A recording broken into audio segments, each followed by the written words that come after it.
Creating extraordinary success in business and life is absolutely possible. That means more income, more freedom, and more energy for what you value most without the hustle or burnout. I'm Laura Flood, certified success and high performance coach, CEO for over 30 years, and a multiple seven-figure entrepreneur. I've built a profitable, sustainable business while prioritizing my family, my health, and my happiness, and I'm here to help you do the same. This is the Redefining Success podcast, where I'll share the strategies, tools, and the mindset shifts to help you grow with intention, live a life you love, and create lasting happiness, wealth, and freedom without losing yourself in the process. Let's dive in. Have you ever had one of those days you were busy from the moment that you sat down? You answered all of your emails, you put out fires that came up all day, and you were able to cross off a few items off your to-do list. So on paper, it looked like a productive day. But later that evening, you realized the one thing that would have made the biggest difference, it never happened. And I've had so many days like that. Most of us assume the problem is time. We tell ourselves that we need to get more organized, become more efficient, or find a better system. And sometimes that's true, but other times there's something else happening. The project, decision, the conversation, or change that would move our life forward often comes with a certain amount of discomfort attached to it. And without even realizing it, we avoid it. And then we find plenty of other worthwhile things to do instead. And that's what I want to talk about in today's episode. Some of the ways that successful people avoid discomfort, they look very productive from the outside. One reason this can be difficult to recognize is that avoidance rarely looks the way we expect it to. When most people think about avoiding something, they might picture procrastination or picture someone sitting around doing nothing, wasting time, and just ignoring responsibilities. But that's usually not what happens, especially for people who are ambitious, driven, and used to getting things done. In fact, the more capable you become, the easier it can be to miss, because you always have something productive that you could be doing. There's always another email to answer, another project to improve, or another idea to explore. There's always tasks that feel useful and worthwhile. And that's where this gets interesting. The things that create the biggest changes in our lives are often not difficult because they require more effort. They're difficult because they require us to sit with uncertainty. A decision that feels overdue, or a conversation you've been rehearsing in your head for weeks. Or it might be admitting a strategy isn't working the way you hoped it would. It might be recognizing that something you've outgrown still has a place in your life just because it's familiar. Those moments ask something different of us. They ask for honesty. And honesty can feel uncomfortable because once you acknowledge that something is true, it's much harder to keep pretending that you don't see it. I've experienced this in my own life and business more times than I can count. There have been seasons where I convinced myself that I needed more information before moving forward. Seasons where I spent far more time thinking about a decision than the decision itself actually required. Looking back, the challenge was never a lack of knowledge.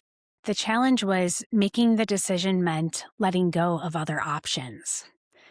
It meant accepting uncertainty and trusting myself before I had proof that everything would work out exactly as planned. I see a lot of successful people experience the same thing. They're not afraid of hard work. Most of them have already proven that they're willing to work hard. The challenge is facing the situation that you've quietly known about for a while and finally deciding that you're no longer going to walk around it. You're going to deal with it. And until that happens, it's surprisingly easy how we can all just stay busy. What's interesting to me is that most of the time, I don't think we're avoiding the task itself. Because a difficult conversation might take 15 minutes, or A decision that you've been carrying around for months could be made over a cup of coffee. The hard part is everything that comes with it. Maybe you're worried about disappointing someone, or you might be afraid of making the wrong decision.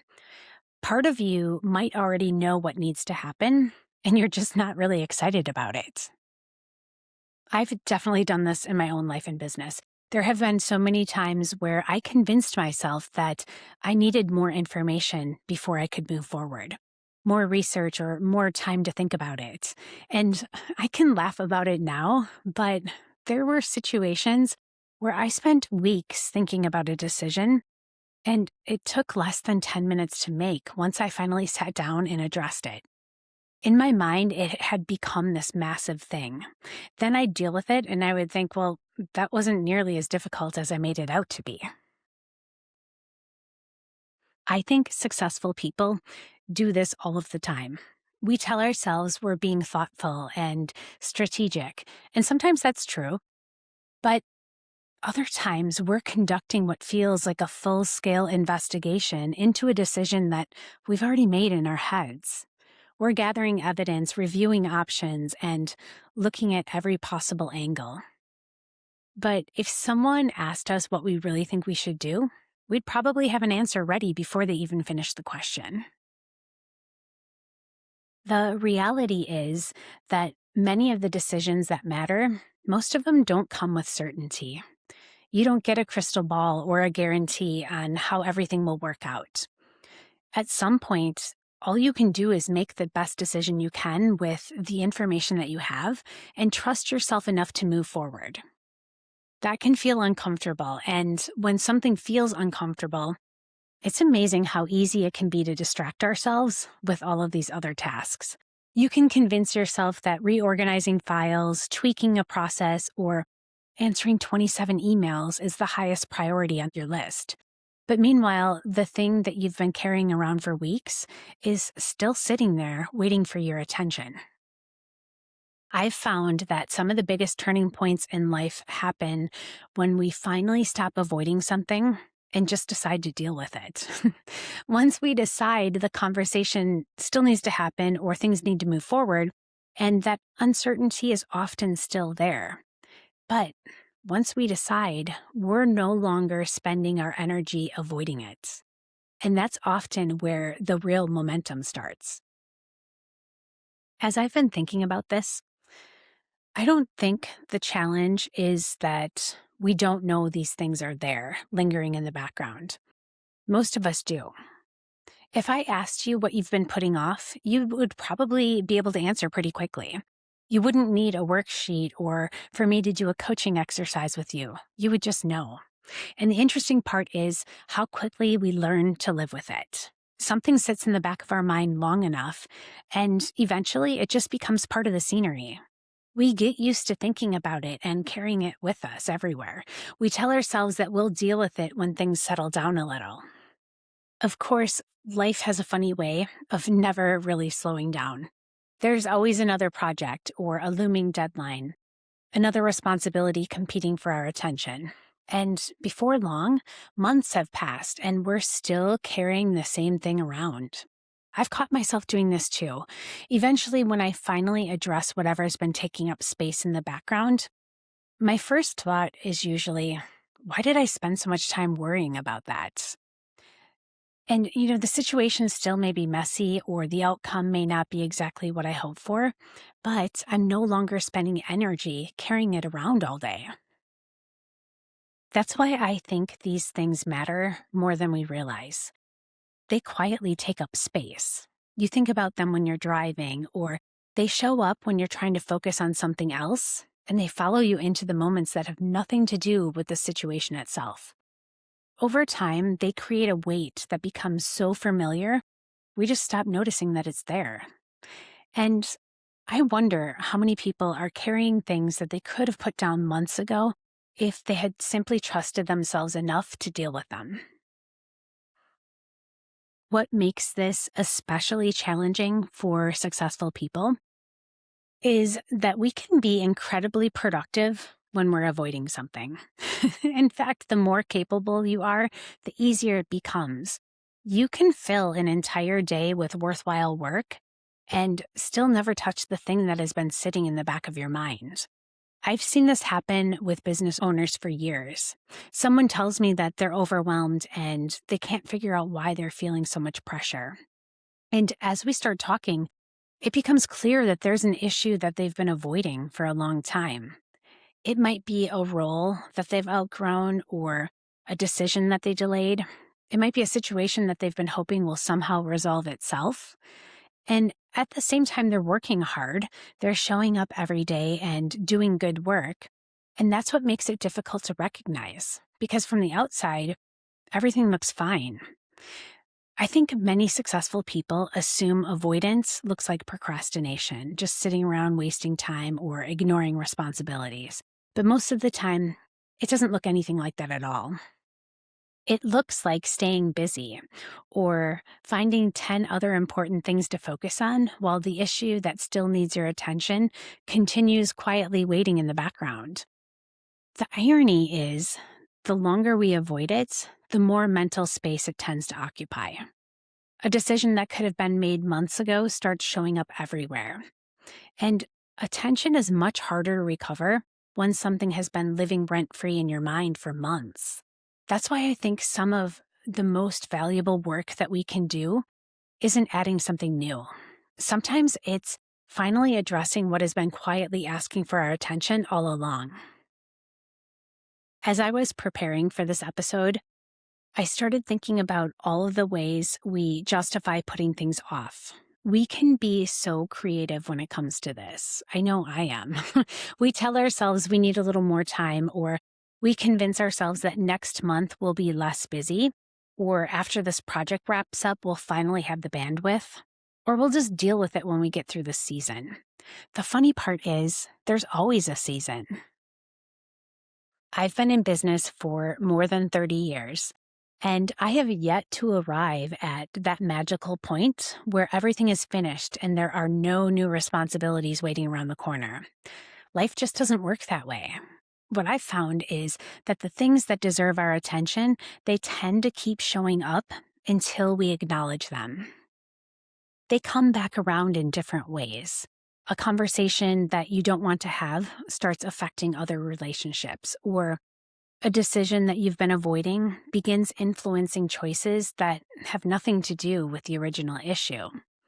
Something that felt small 6 months ago slowly becomes heavier just because you've been carrying it for so long.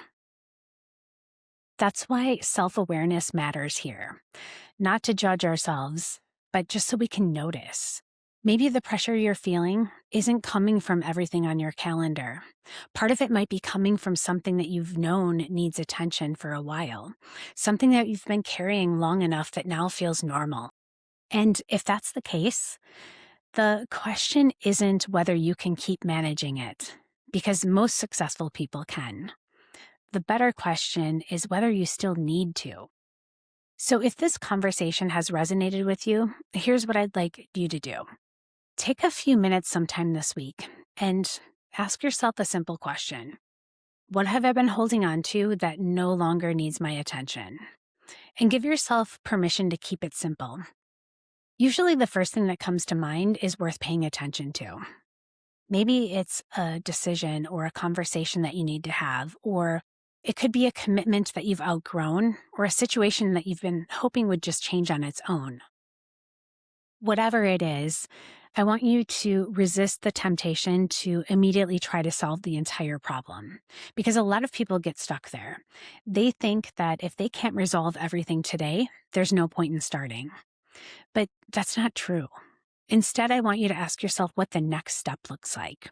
Not the next 10 steps, just the next one. Maybe it's making a phone call or sending an email. It might be blocking off 30 minutes on your calendar to think through a decision that you've been avoiding. Small actions have a way of creating momentum, and momentum usually creates clarity. I've found that many of the things that we spend months worrying about begin to lose their power the moment we engage with them. It's not that everything suddenly became easy. Life just feels so much easier when we're no longer spending our energy resisting it. As we wrap up today's episode, I really want you to pay attention to the things that keep showing up, the thoughts that return over and over again, or the situations that continue asking for your attention, because there's often valuable information there. Sometimes the greatest source of relief comes from being honest about what you've already known for a while, and then just finally addressing it. So that's where I'll leave you today. Thank you for spending time with me, and I'll see you next week.